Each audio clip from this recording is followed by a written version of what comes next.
Good afternoon, I'm Malcolm Jordan and this is your Midday News Fix for Tuesday the 9th of April. The Associate Education Minister says New Zealand has an education crisis. The government's making weekly attendance data public next term and from next year will mandate daily reporting of attendance data.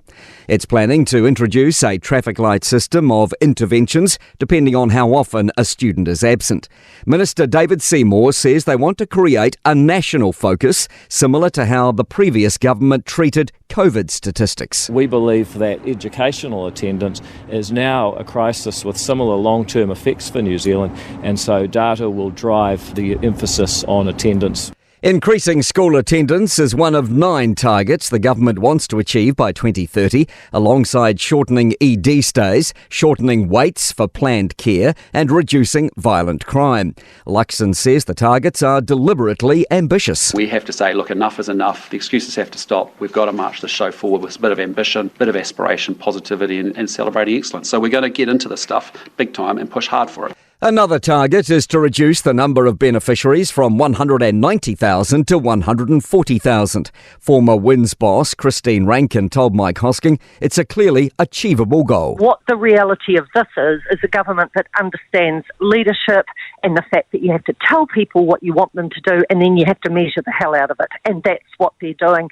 Fears for the future of the Callaghan innovation if it carries out a proposed restructure. The plan would see up to 30 jobs at the Crown Science Agency affected.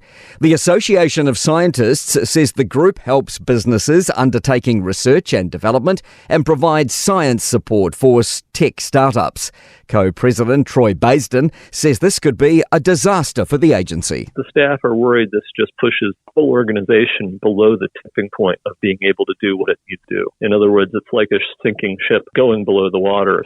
Changes are also on the way for the Environment Ministry, with employees being invited to apply for voluntary redundancy over the next 11 days.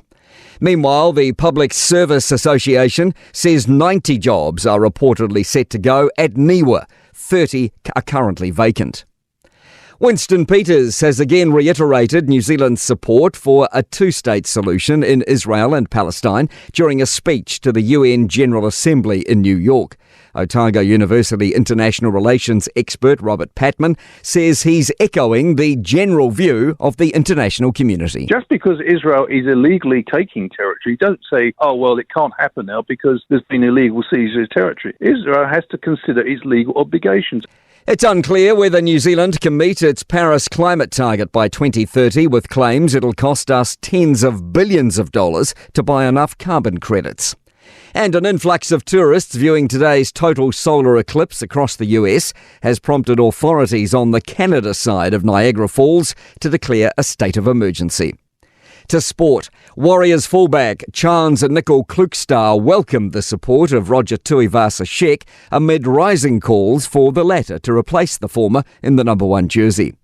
The NCAA Women's Basketball Championship final won by South Carolina over Iowa had 18.7 million viewers on average across the United States, making it the most viewed match in the sport at all levels in 5 years. And rugby's inaugural World Club Cup is set to launch in June 2028, over 4 weeks, as talks about the new competition reach an advanced stage.